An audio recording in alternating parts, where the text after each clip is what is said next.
Join Jessica Smith on Lead Like a Girl podcast, where she defies odds, shares inspiring stories, and empowers women to embrace their inner leaders. Tune in for a transformative journey.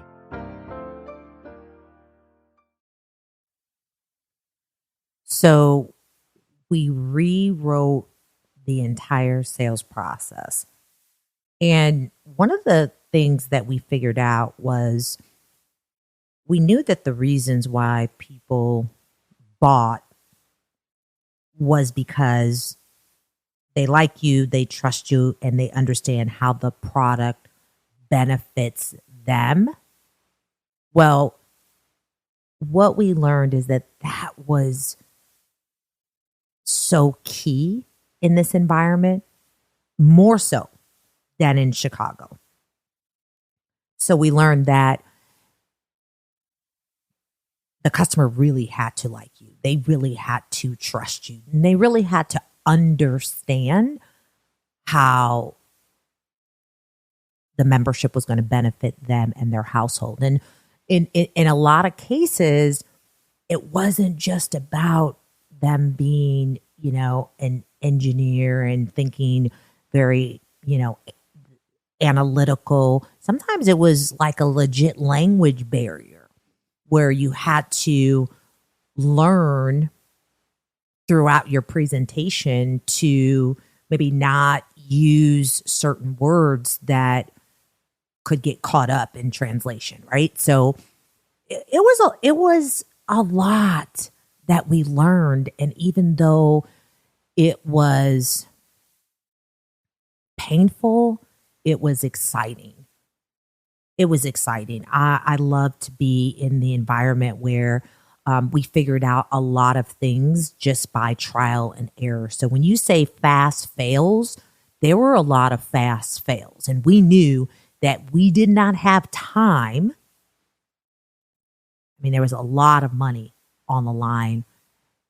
We didn't have time to take a long time to figure things out. So we cracked the case of the psychology behind the Silicon Valley engineer sales process. So now what? Now what's next? We figured out that, and listen, we didn't reinvent the wheel. I mean, these are the learnings of direct buy. Like, this is what the founder, Mr. Gagan, based his learnings from. And, I was just telling my husband how there's folks that have started other businesses where there are synergies between what they do and what we did at Direct Buy. And their sales process, everything that they do and how they've been successful has been from those very teachings. Like, we can't take credit for this. Like, the book was written many, many years ago, and those sales strategies, a lot of them, many of them to this day still prove to be true. So it was just a lot of years of learning things that I will forever use in my sales career, but not just in sales, also in leadership. I'll be the first to tell you that I have learned a lot, like coming from awful leadership. I am sure there are stories that people could tell you about me and my leadership practices, and I've come a long way. But the foundation of that was really based upon wanting to see people be great. Now I know how to go about it in a different way, but I always wanted to see people be great. And for me, it was not just people.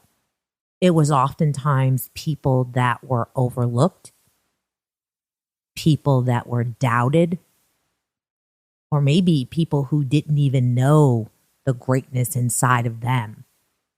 So once we figured out what we needed to do in our process, now it was the people. And I tell folks this all the time. Before this thing called ID&E, like there was inclusion, diverse, like those terms were not even thought about or talked about then, but that's what we were about.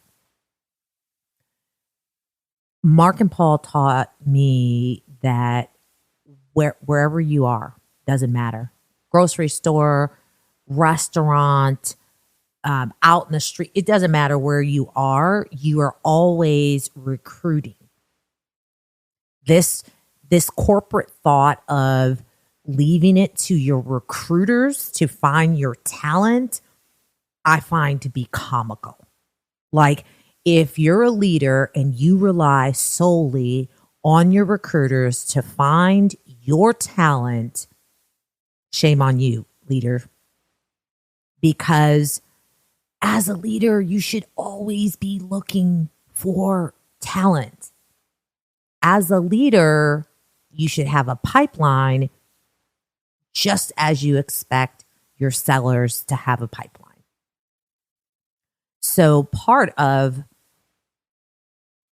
what we did back then was we just paid attention and we were curious and we asked questions everywhere we went to see if there was good talent right under our nose. And when I think about our team and who we had and who we were, some of the people that really stand out, of course, we were a top service center, and some of the ways that we got there, one was my dear best friend in the whole world, Jessica Sanchez. That was our service manager. And if you heard the episode about friendships, like that was my sister, and we grew up together, and I met her in high school, and she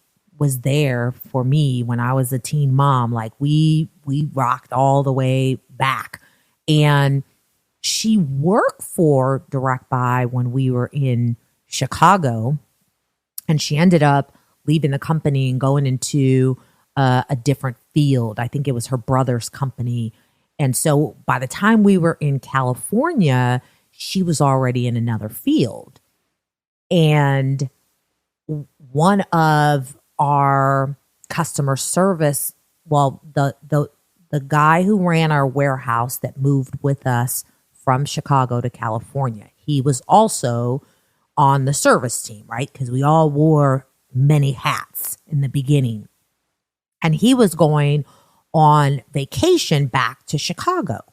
So Mark says, hey, get a hold of Jessie and see if we can pay her a dollar amount to take a vacation from her job and come down here to California and cover for Carl while he goes on vacation. So I'm like, oh, okay, I can call her, get my girl down to California and have a vacation. So she came to California, and of course, we wined and dined her right into coming back. And she ended up moving, her and her son. And I want to say at the time, I know he was less than 10. He might have been like 6 or 7. But she ended up moving and running our service department, which ended up being a top service center. So now we have the staff that we moved from Chicago, and we have Jessica Sanchez there, which again, I'm excited. That's my girl. We're doing this. And then my little sister, Monique, Same type of deal. We got her out there to help out, cover for someone. She fell in love. Like who wouldn't fall in love with the Bay Area? It's California. The weather is beautiful and you get to make a lot of money. I don't think anybody would say no to that. So Monique eventually came out there again. She's not just saying this because she's my little sister, but she's brilliant. She's, she's helping us get to where we need to go. Another one of our great recruits would be, Charisse. I talked about this in another episode. So Charisse worked she worked in my doctor's office in California. And every time I would go into the office, and I was on a weight loss program then, so I would go into the office to weigh in every week. And I'm like, this girl is good. She is always in there wearing 10 different hats, answering the phone, doing this, moving around, and she's very personable. And so I'm like, okay, wait a minute. I need to get this girl out of here. And so I ended up giving her my card one day, and next thing you know, she was at Direct Buy, another big win. And to this day, we are friends, and she's here in Atlanta now. And I think I had mentioned this in another episode, but funny thing is, when we moved here, her and her husband were looking to move, and just happened to be Atlanta was one of the places they were looking at. And she got here, she was working for another company, and one of my old managers from when I first moved here, I was working with, she went and worked for another company. And I was trying to hold off and wait for Charisse because I knew that I would be leading a sales team one day at some point, but it just didn't happen soon enough. And I didn't want to hold her back. So I reached out to my old manager and said, hey, I got a superstar. I was trying to keep her for myself, but I'm going to introduce you to her.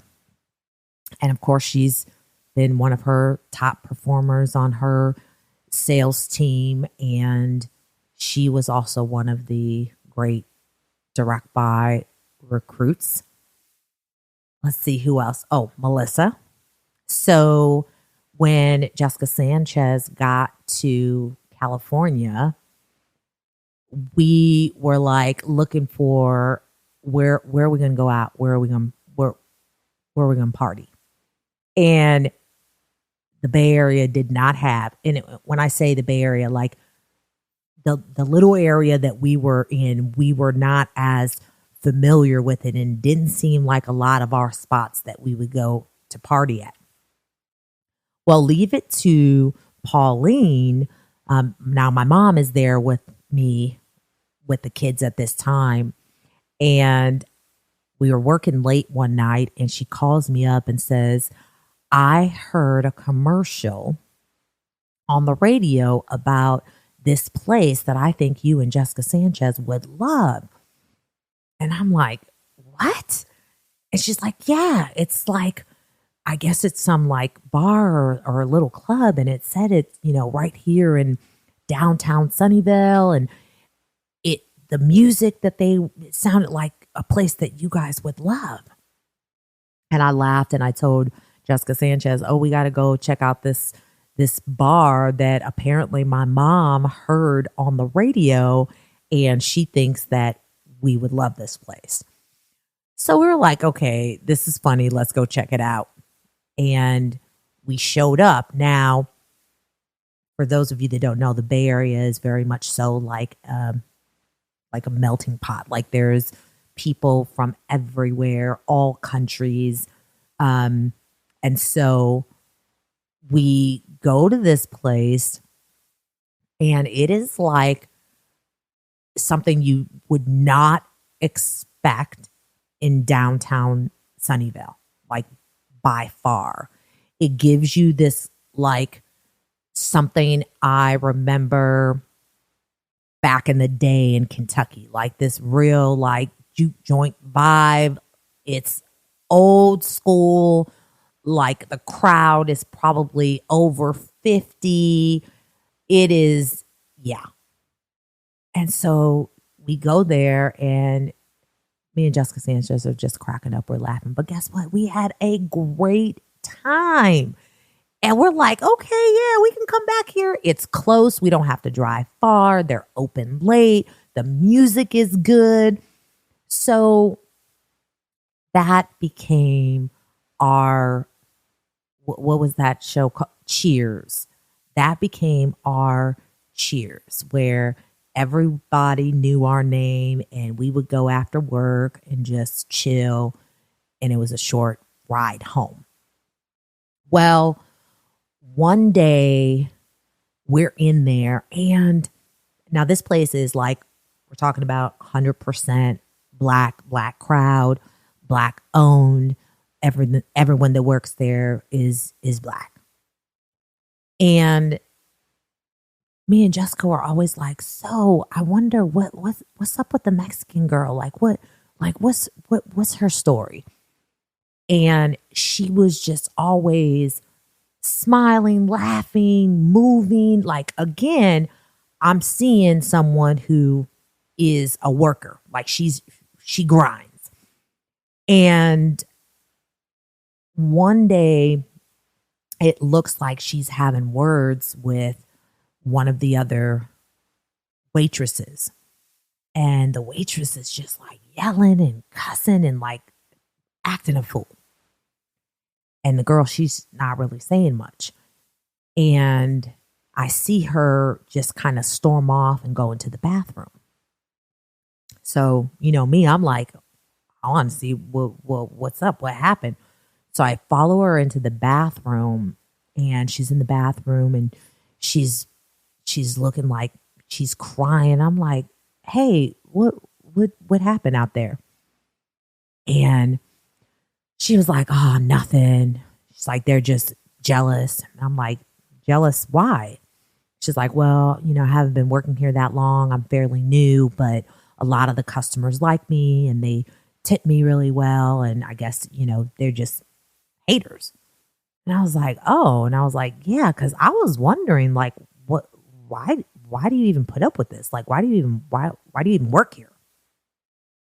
And so she shares her story with me, just that, you know, she got married young, she had a couple of kids, and her husband was, you know, pretty much the only person she's been with, and she just recently decided to leave him, and this is like the first job that she's ever had, and blah blah blah. And I was like, oh, okay. And I was like, well, here's my card. There might be an opportunity. I know that they are looking for some people in their call center. You know, you should give them a call. So she calls the next day, and I set her up for an interview. And she comes in, and she's like, oh, I'm really nervous. And I was like, oh no, don't worry about it. I'm like, the hiring manager, she's cool. Like you'll really like her. Don't worry. Just be yourself. And oh, by the way, like, do you know how to read? Can you like read? And she was like, yeah, I know how to read. Okay. I was like, you're a good reader. She's like, yeah, okay. Well, don't worry about it. Just, when she asks you to read, just be yourself, relax, and you'll be all right. She was like, oh, okay. So she's sitting there. Now, remember, again, at this time, everybody wears a lot of different hats. So when she came in, I was sitting at the front desk because, well, at that hour, I was the receptionist. So I bring her back, tell her to have a seat in the office. And then I come back around and I sit on the other side of the desk. And she's like, well, where's the hiring manager? And I was like, oh, I'm right here. And she's like, what? And I was like, girl, I was messing with you. I'm the hiring manager. And she's like, oh, okay. And so I give her this script. And I said, just read the script word for word out loud to me. And she was like, oh, okay. And I said, and she read the script perfectly fine. I said, do you also speak Spanish? And she was like, yeah. I said, oh, okay. And I said, are you good with pretty much doing anything? Like if you had to be the receptionist one day, or, you know, working in the call room, or maybe we need you to close. And she was like, I don't know how to do any of that, but I am a quick learner. I'm willing to do whatever you need me to do. And I was like, okay. And I was like, and the best part about this is you don't have to work waiting tables at the French Quarters anymore. You're hired. And so she was probably in all of our years the best. I mean, didn't call into work, didn't come to work late. Whatever we needed her to do, she did. And she is also here in Atlanta working for that other manager. She definitely goes down in the books as one of the best recruits at Direct Buy. When I say we had men, women of all ages, shades, colors, backgrounds, and it wasn't just because we were in the Bay Area. We were intentional. We knew that by having these people, we would be more successful. And we were like a family, like a family. We spent a lot of time together in and out of work. We were like a family. So I learned that diversity and inclusion was one of the fastest ways to be successful. So we figured out our sales strategy. We have the right people in place. And I guess I can't not talk about my brother making his way back, making his way back to me, to California. So remember when I'm like, okay, I finally shook this dude. Like, he is not my responsibility anymore. I have left all the way across the country. That is a long ride, an expensive ticket. Like, I just knew that we were like, that was it. Like, that life together, working together had passed. Well, of course, we were still in contact and we spoke, but it was not me this time. It was Mark. So somehow he was able to convince Mark to buy him a ticket and send for him. And there he was in California. I mean, was he one of the best recruits?